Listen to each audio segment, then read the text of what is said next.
واحده صاحبتي لسه متعرفه على شاب جديد، فالمهم ان هو جاي يتقدم لها يعني.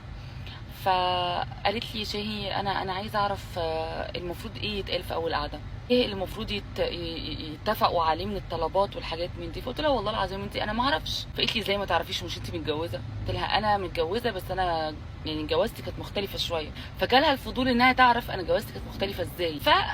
وانا قاعده بحكي معاه كده استرجعت ذكريات انا مش عارفه ازاي عديتها. جوزي لما جاي يتقدم لي انا كنت طبعا مفهماه ان انا حبيبه ودلوعه بابا، اللي بابا استحاله يفرط فيها باي طريقه، وان انا نن عين قلب امي من جوه، واستحاله امي تديني لاي حد بسهوله.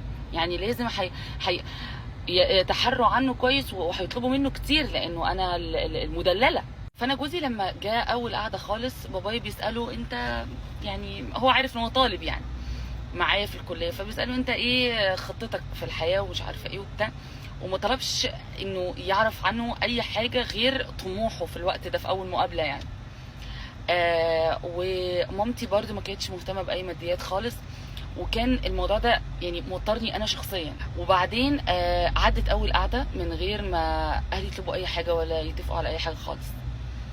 تاني قعده بابايا ابتدى بقى يفهم بقى الماديات ايه، يعني هو معاه ايه. المهم ان بقى جه بقى التجهيزات بتاعه الجواز وبتاع، واهلي بيمشوا الجوازه وفي اصرار ان الجوازه تتم وتحصل. وانا كل ده مستغربه ابويا وامي، انا مش عارفه ليه هم بيعملوا كده. هم سالوني بتحبيه عايزاه، قلت لهم بس ده مش مبرر، مش مبرر يخليهم يتمموا الجوازه. المهم ان بعد كده بعد ما اتجوزت وتم تكا تكا تكا دم تك تكا وزفوني على بيت حبيبي نعيش مع بعض فيه، لقيت ابويا بيكلمني بيقول لي حبيبه قلب بابا اوعي تفتكري ان انت ترجعي هنا تاني. حبيبه قلب بابا عرض اوضتك للايجار. فانا قلت بابا بيهزر وضحوكه. كلمت امي اقول لها ماما بابا بيهزر ويقول لي ان هو عرض اوضتك للايجار وبتاع. قالت لي لا، يعني ايه الهزار ده؟ واتشنجت قوي حقيقي وزعقت فيا جامد وانهارت. قالت لي والله العظيم ده عمره ما هيحصل طول ما انا عايشه، انا اصلا ههد الحيطه اللي بين اوضتي واوضتك وافتحهم على بعض واعمل دريسنج او اعمل قعده تلفزيون. خدت الصدمه. اكلم اختي اقول لها رورو يرضيكي يا حبيبتي بابا وماما بيقولوا لي كذا كذا كذا، يرضيكي ده يا حبيبتي يعني؟ اختي عصبيه جدا ما بتتفهمش. قالت لي ايه اللي تقولي ده؟ ايه اللي تقولي ده؟ اقسم بالله ده عمره ما هيحصل، اللي تقولي ده ما ينفعش اصلا. هي لما اتعصبت كده واتشنجت وكده اترعشت كده، قلت بس اختي ايه سندال في ظهري، هي اللي هتجيب لي حقي، الواحده مننا ملهاش غير اختها، حقيقي ملناش غير بعض. امال هم عاملين حسابي انا على ايه؟ انا اللي هنقل في الاوضه دي، الاوضه دي بتاعتي.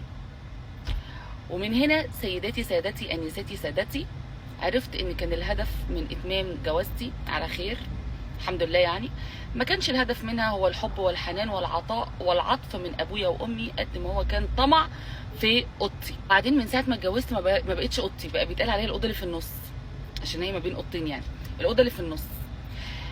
من ساعه ما اتجوزت لم يطلق عليها غرفه الاستاذه شاهي او باشمهندسه شاهي او الانسه شاهي.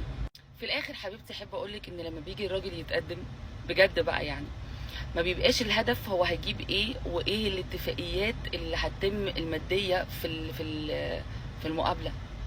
لما الراجل بيجي يتقدم يبقى كل الهدف بجد انه يخلصوا منك، طبعا ده اساسي بس ده مش موضوعنا دلوقتي، انه يتاكدوا من اخلاقه، من دينه، من ان هو عايزك بجد شريكي. طول ما الراجل شاري الست حتى لو امكانياته ضعيفه جدا، صدقيني في يوم من الايام علشان خاطرك هيوصل، وعشان خاطرك هيجيب لك كل اللي بتحلمي بيه. لكن لو عجزتوه طلبات وعجزتوه اتفاقيات صعبه عليه وعلى امكانياته، عمره ما هيشوفك غاليه، بل بالعكس هيشوفك طماعه انت واهلك. مش بقولك رخصي نفسك، لان انا مش مع فكره انك ترخصي نفسك وتقبلي باي وضع، طبعا لا. قولي حدودك واعرفي ايه هي اخر طاقتك فعلا في التحمل، وحطي لها كده بروزيها يعني. بس مادام هو قادر وعنده طموح وشخصيه كويسه، اصبري بس عليه، اصبري وصدقيني هتعيشي حياه كويسه مرتاحه. وفي الاخر الماديات مش هي اللي بتصبر، الحب هو اللي بيصبر. حضن اخر الليل وهو بيطبطب عليكي ويقول لك كتر خيرك، هو ده اللي بيصبرك ويديكي الامل ان بكره احسن. الفلوس ما بتبنيش جوازه، ما بتعملش جوازه. الفلوس ممكن تهد الجوازه، ممكن تخرب بيت، لكن الفلوس عمرها ما هتبني بيت. اللي بيبني بيت الاخلاق والدين، وان هو بيحبك وانتي بتحبيه، ليس الا نقطه من اول السطر.